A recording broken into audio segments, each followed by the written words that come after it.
Баршаңызға сәлем, менің құрметті YouTube көрермендерім. Мен сіздермен бүгін осындай кабачковый торттың рецептімен бөліскелі отырмын. Салат десек те болады. Өте керемет. Бұрын кабачки жеп көрмеген адамның өзі дәл осы рецепттен кейін жейтін болады. Менің тіпті балаларымның өзі де жақсы көреді осыны. Всем здравствуйте, мои дорогие YouTube зрители. Я хочу с вами делиться сегодня очень прекрасным вкусным рецептом. Кабачковый торт можно назвать и салатом. Те, кто раньше не любил кабачки, после этого рецепта обязательно полюбит. Даже мои дети тоже любят этот салат. Оно очень вкусное, я вам гарантирую. Кабачкиімізді майда күштен өткізіп алған соң дәміне қарай тұз саламыз. Сол кезде ол өзінің суын бөледі. Кабачки натираем на мелкой терке, потом посолим. Когда мы солим кабачки, оно выделяет сок. Бұл су бізге қажет емес, барлығын осылай алып тастаймыз, араластырып біркелкі араластырып алған соң. Жидкость нам не надо. Мы таким образом все выжимаем. Бұл жерде мен 2 порцияға дайындап жатырмын, сол себептен 5 кабачки алдым.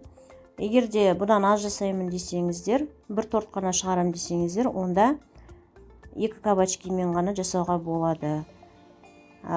5 кабачки болғандықтан мен 2 жұмыртқа салып тұрмын. Ал егерде 2 жасайтын болсаңыздар, онда 1 жұмыртқа ғана кетеді. У меня здесь двойная порция, 5 штук кабачков, поэтому я добавляю сюда 2 яйца. Если вы будете готовить только один торт на 2 кабачках, яйца добавляется 1 штука. Потом муки тоже мало добавим. Онда да кабачкиіміздің көлеміне қарай аламыз. Егерде 2 штук қана болса, онда 4 қасық қана ұн салынады. Муку тоже добавляем от количества кабачков. Если мы будем только 2 кабачки брать, тогда 3 или 4 столовые ложки мука уходит. Енді біркелкі болып араласқанша осылай қамырдың қазір қоюлығын көрсетемін. Дәл сол қамыр бізге қажет болады. Нам нужна будет точно такая консистенция, как я вам сейчас покажу. Дәл осындай болу керек.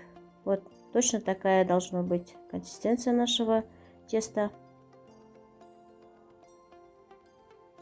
Сұйық май саламыз.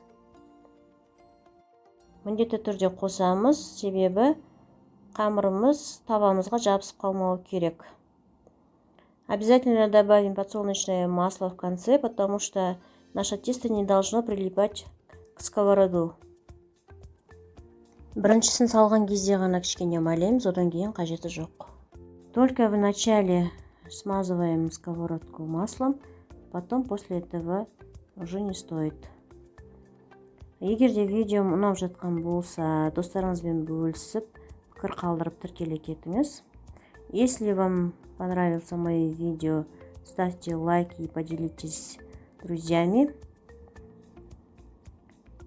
Дәл осылай 2 бетінде пісіріп аламыз. Менің бірінші беті пісті, енді екінші беттен осылай аударамыз. Рецептін мен описание бөліміне қалдырып қоямын.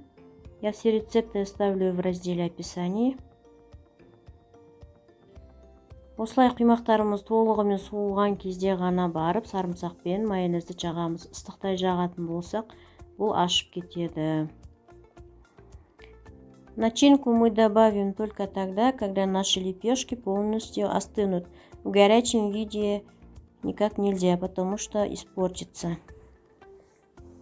Оно будет окислить потом. Осындай торт болып шықты. Менде 2 торт болды. Біреуін көрсетемін сіздерге. Міндетті түрде ұнайды деген ойдамын. Жасап көріңіздер. Вот у меня получился 2 торта таких больших. Надеюсь, всем понравится, когда вы сделаете этот рецепт. Всем до свидания. Барлықтарыңызға келесі видеода көріскенше сау болыңыздар.